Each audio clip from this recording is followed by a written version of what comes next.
L'ambassadeur américain se dit optimiste après sa rencontre avec des membres de l'opposition radicale. Dans un communiqué rendu public ce mercredi, Pamela White a remercié les 9 représentants de l'opposition qui ont pris part à la rencontre qui a duré plus d'1 heure d'horloge. L'ambassadeur White a été extrêmement impressionné par leur analyse de la situation politique actuelle, leur dévouement pour le futur d'Haïti et leur réelle volonté de négociation pour le bien de leur pays. Elle a quitté la rencontre en étant optimiste qu'il existe une voie pour avancer, peut-on lire dans un communiqué de l'ambassade américaine en Haïti. La diplomate espère tenir d'autres rencontres avec un large éventail d'organisations politiques et continuer à apporter le ferme soutien des États-Unis pour une solution haïtienne aux problèmes politiques actuels. Les leaders de l'opposition radicale n'ont pas abordé le dossier de la démission du chef de l'État lors de leur rencontre avec l'ambassadeur des États-Unis à Port-au-Prince, Pamela White. Le secrétaire général de la fusion des sociodémocrates, Rosemont Pradel, le dirigeant de l'unité, Sorel Jacinthe, et le coordonnateur général du MOPOD, Jean-André Victor, ont confirmé que le départ de Michel Martelly n'a pas été évoqué durant les échanges sur la crise.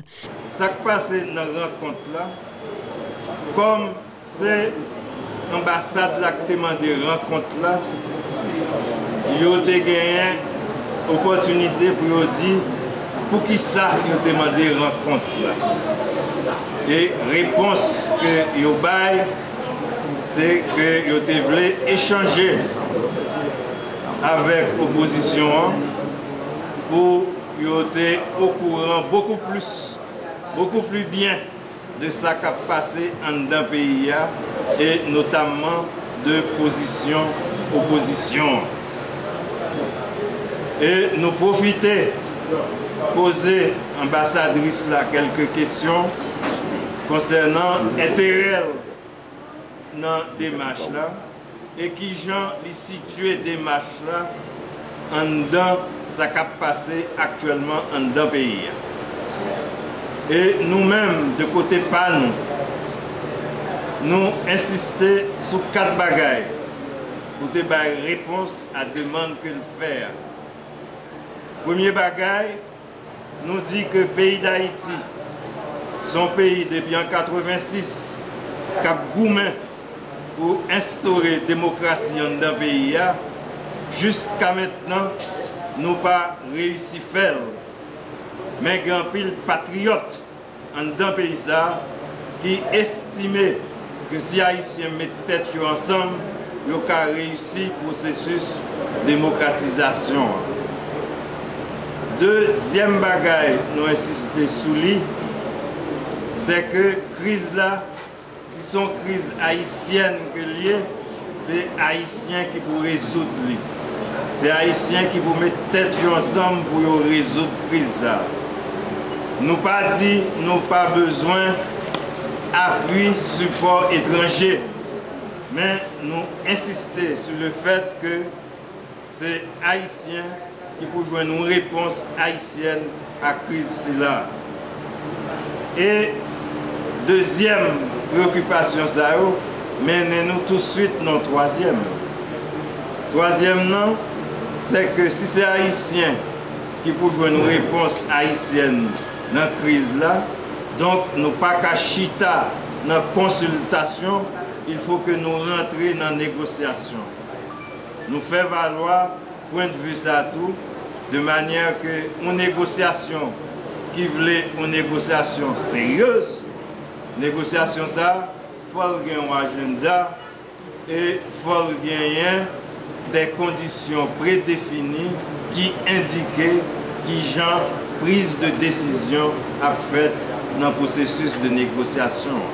Solution problème non, il n'y a pas qu'à sortir l'autre côté que non négociation sérieuse entre le président de la République et les partis politiques de l'opposition pour arriver à un accord global pour résoudre l'ensemble de problèmes qu'il a créés par situation préélectorale. Cependant, à l'issue de la rencontre, l'ex-sénateur Turneb d'LPF a fait valoir que le départ du chef de l'État Michel Martelly et de son premier ministre Laura Lamotte est la principale revendication de l'opposition. La démission du président de la République est réclamée lors des manifestations réalisées par la table de concertation dans la capitale et les villes de province. Durant la rencontre entre la diplomate américaine et les leaders de l'opposition radicale, une manifestation improvisée a été réalisée devant le local de la fusion. Les manifestants ont exigé que seule la démission du chef de l'État soit discutée avec la diplomate américaine. Tout en dénonçant l'ingérence de la communauté internationale, les manifestants ont exprimé des revendications différentes des leaders de l'opposition.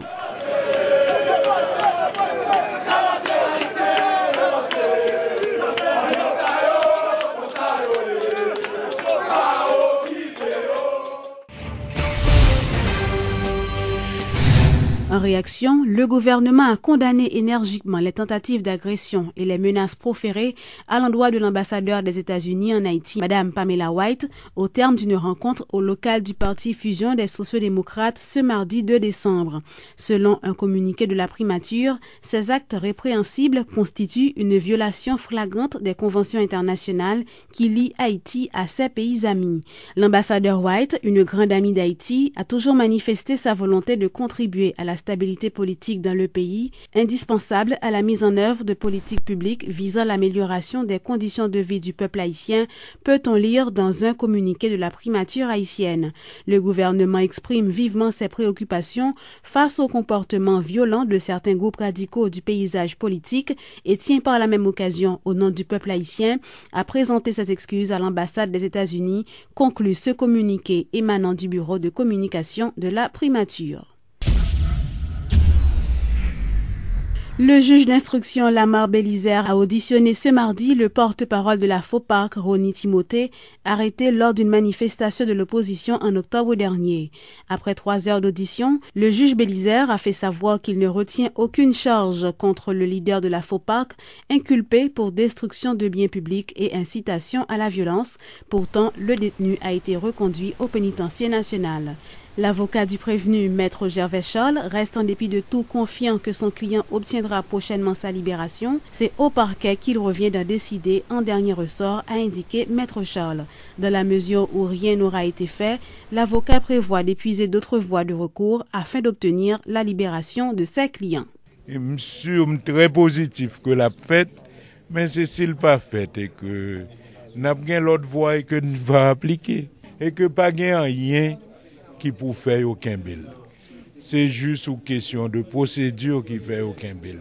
Si nous sommes un pays qui a fonctionné rapide, ces conclusions, ces commissaires du gouvernement, les doit sortir après-midi. Donc, et c'est pas dans le pays ça que nous vivons, et ce bail à tâton cap fait pour y porter dossier bail commissaire, ça prend c'est déjà autant. Donc, en tant que commissaire, un dossier, nous espérons que très vite la baille et conclusion, l'épouse est malheureux, libérée parce que selon ça m'entendait, il dit que madame n'y a pas couché jeudi. 34 prisonniers sont parvenus à s'échapper de la prison civile de Saint-Marc dans le bazar Thibonite dans la nuit de dimanche à lundi. L'information a été confirmée par le porte-parole adjoint de la police nationale, Gary Desrosiers. Aucun des détenus n'a jusqu'à date été récupéré par les autorités de l'administration pénitentiaire de cette ville. Les 34 prisonniers sont toujours en fuite après leur évasion nocturne de la prison. Effectif prison, il était 496 détenus. Il y a 34 qui sont arrivés qui étaient prison. Il y a 4 qui sont récupérés par la police. Claire Juste Maxi, qui continue que les Max. Chef d'accusation, c'est complice de meurtre. Il y a Michelin Dielemont pour tentative d'assassinat. Il y a Philistin Rodney pour tentative d'assassinat. Également Pierre Véniel, association des malfaiteurs. L'important pour que nous lancions la vidéo chez ça, dans le micro de la presse, contre 6 gros prisonniers qui étaient en prison. C'est Maclan. Baptiste Madoché, il est arrêté pour enlèvement. Célestin Félix, il est arrêté pour meurtre. Casseus James, il est arrêté pour assassinat. Pierre Taman, il est arrêté pour viol. Saint-Cyr Jonathan, il est arrêté pour agression sexuelle. Et puis Saint-Phar Evans, il est arrêté pour meurtre. Alors, décision qui prend, il y a 5 policiers qui sont en garde à vue. C'est sous prescription physique commissaire gouvernement. 5 policiers pour le moment, ils sont en garde à vue dans le commissariat Saint-Marc là. Et au niveau de la DAP, il y a 6 autres policiers qui sont en isolement. Et explication que nous gagnons de situation ça, c'est depuis 24 heures, tu gagné on brille en prison, côté que nèg t'a battu tambour. Et l'important pour moi, agent pénitentiaire connaît que il y a deux bagages pour l'éviter dans surveillance prison. Les gains bruit, les gains gros bruit et puis les gains silence. Parce que généralement les gains pile bruit, alors prisonnier a détourné attention agent yo. Et il a organisé ça pour organiser puis pour échapper. Voilà que cellule ça a gagné 34 personnes, toutes 34 personnes yo arrivé passer par là.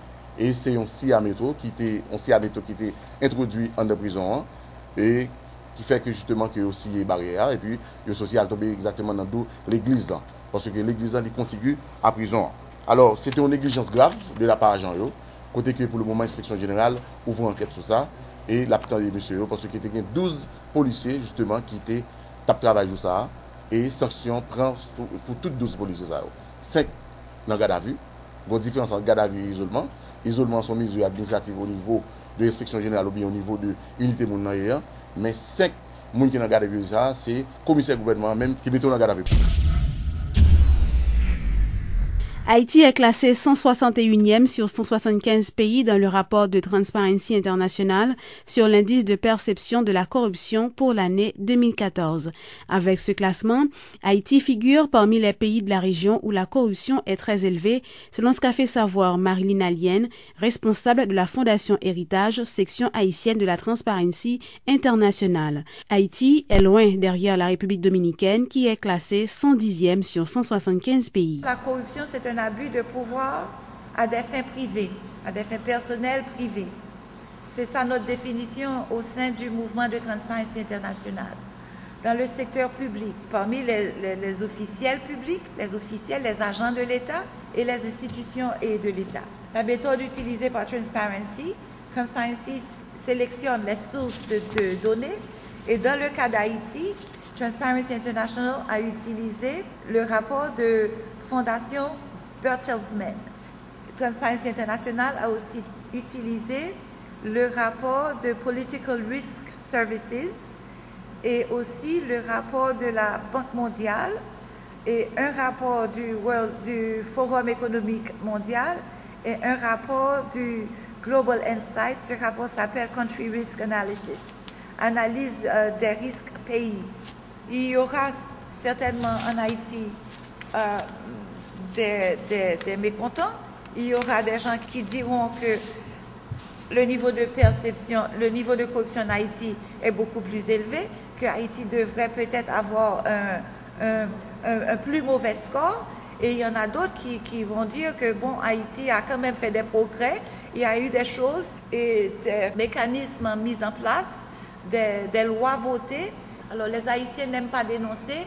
Une loi qui garantirait une protection pour ceux qui dénoncent, certainement encouragerait plus de personnes à venir et porter des plaintes sur des cas de corruption dont ils sont soit témoins ou victimes.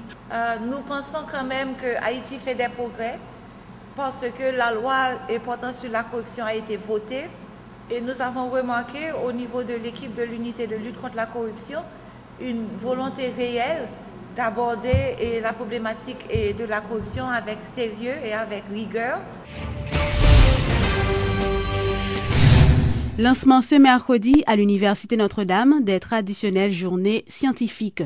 De nombreuses nouveautés ont été apportées à cette nouvelle édition, selon ce qu'on fait savoir des étudiants de ce centre universitaire. Année ça, nous choisissons un thème central qui c'est la santé en Haïti et son financement, enjeu de la médecine du futur. Son sujet qui apparaît pas très économique, mais qui a un rapport très proche avec la finance.